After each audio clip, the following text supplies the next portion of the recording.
Alright, magandang gabi po sa inyong lahat mga kababayan, Batang Maynila to it's. Pag-usapan natin itong si Rochelle Pangilinan. Si Rochelle Pangilinan ay original member ng Sex Bomb Girls. At itong Sex Bomb Girls mga kababayan ay sumikat yan po sa Itbulaga. Yan po sila nagsimula, kasama po ang Tito Vic and Joey at ang Legit Number Cards. Kaya naman ako, marami po ang mga netizens ang nagulat nang nakita siya dyan sa Tape Bulaga. So maraming mga reactions. May mga nagsabi, bakit dyan siya nag-guest? Hindi naman siya dyan sumikat. Hindi naman niya ng Itbulaga na nagpasikat sa kanya.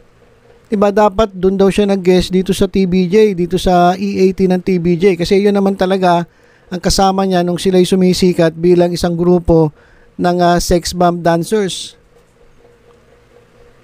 So yun po yung iba't ibang mga reactions. Marami ring nagsalita na walang utang na loob itong si Rochelle Pangilinan. Pero ito mga kababayan in fairness with Rochelle Pangilinan, bago siya nagpunta o bago siya mag-guest dyan sa Tape Bulaga, siya po ay nag-post sa kanyang Facebook account. Nilabas niya yung kanyang saloobin, yung kanyang damdamin. Kasi alam naman niya alam niya na mangyayari to, alam niya maraming magbabash sa kanya, maraming magsasalita laban sa kanya kapag nakita siya, kapag nag-guest siya dyan sa Tape Bulaga o dyan sa generic na Bulaga. Pero bago yan mga kababayan, pag-usapan muna natin, ano ba yung nangyari? Bakit umalis sila sa Itbulaga? Kasi meron ako nakitang article na ito raw si Rochelle Pangilinan ay nagsisi ng nilayasan ng sex bomb ang Itbulaga.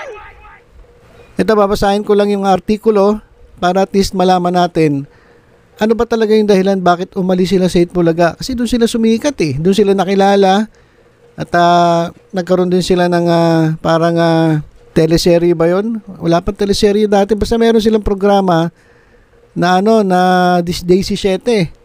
Kaya itong grupong ito talaga namang sumikat nung mga panahon na kasama pa nila itong sila Tito Vic and Joey dyan sa original na Itbulaga. So ito yung mga kababayan, ito yung kwento. Ano ba talaga nangyari? Sinariwa ni Rochelle Pangilinan ang naging pangyayari sa Itbulaga na naging dahilan ng pag-alis ng Sex Bomb Girls sa noontime show. Sa isang talk show, kinuwento ni Rochelle na nagkaroon ng iringan noon sa pagitan ng kanyang manager o kanilang manager na si Joy Cancio at dating producer ng Itbulaga na si Malu Chowa Fagar. Etong si Malu Chowa Fagar, malapit ito sa TBJ. Malapit ito sa Legit Number Cards till dumating yung time na itong si Malu Chowa Fagar ay kumampi sa mga halusos. Actually, po ito witness pa against TBJ dito sa kanilang labanan sa korte tungkol sa copyright. Dito sa labanan nila, kung sino talaga ang dapat gagamit ng Itbulaga. So, nung umalis ito TBJ, hindi siya sumama at doon kakampi siya ng mga halusos. So, nagkaroon ng problema. Nagkaroon ng iringan yung kanilang manager na si Joy Cancio at dito kay Malu Chowa Fagar. Nagtitaping ang sex bomb doon sa Daisy 7 nang tanungin sila ng direktor kung papasok pa ba sila sa naturang noontime show dahil sa issue ni Cancio at Chowa Fagar. Bilang leader ng grupo, ayaw niyang makialam sa issue at nanindigan na papasok sila sa Itbulaga. Ako, firma ko roon sa desisyon ko na hindi. Attend tayo. So nag-meeting kami na alam ko somewhere in Timog, sabi ni Rochelle. Nasa studio na sila nang biglang tawagan ng isang member ng kanilang manager dahilan para mag-absent sila sa EB. Tumawag si Lola tapos umiiyak na sa tingin ninyo? Siyempre naawa si kami hindi rin kami umattend, sabi ni Rochelle. Ngayon, siyempre bilang respeto kay Ate Joy, bumalik kami ngayon sa studio sa Kamyas. So ayun, ending news kami. Nang matanong si Rochelle kung pinagsisihan ba niya ang nangyari, sabi niya na sana'y nanatili silang professional at itinuloy ang trabaho nila sa noontime show. Dapat naging professional pa rin kami. Siguro hindi nagkaroon, hindi sumamaloob sa amin ang side ng Itbulaga. Yung gano'n ang feeling kasi for sure sumamaloob nila sa amin after that incident. So yun mga kababayan yung dahilan kung bakit umalis sila dyan sa sa Itbulaga. Nung nandun pa, yung original na Itbulaga, nung nandun pa si TBJ at itong legit number cards. So kanina nakita siya dyan sa sa generic na Bulaga. Na nag-guest siya dyan bilang isang judge kahit na nandyan si Malu Fagar na naging dahilan ng pag-alis nila dyan sa original na Itbulaga. At ito, babasahin ko yung kanyang sinabi dyan sa kanyang Facebook. Sabi niya, 28 years ago ako nung unang tumuntong sa stage ng Itbulaga. 13 anyos pa lang ako noon pero naaalala ko pa yun hanggang ngayon. Nang lumipat ang TBJ at ang original Itbulaga host sa TV5, tulad ninyo, naapektuhan din ako at nasaktan.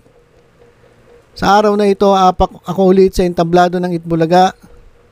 Iba na ang mga karakter sa paligid, pero ang excitement at saya na nararamdaman ko ay tulad pa rin ng dati. Sabik ako laging mag-perform nun sa Itbulaga kasama ang TBJ at ang Dabar Cards. Sabik pa rin akong sumayaw sa bagong Itbulaga kasama kayo.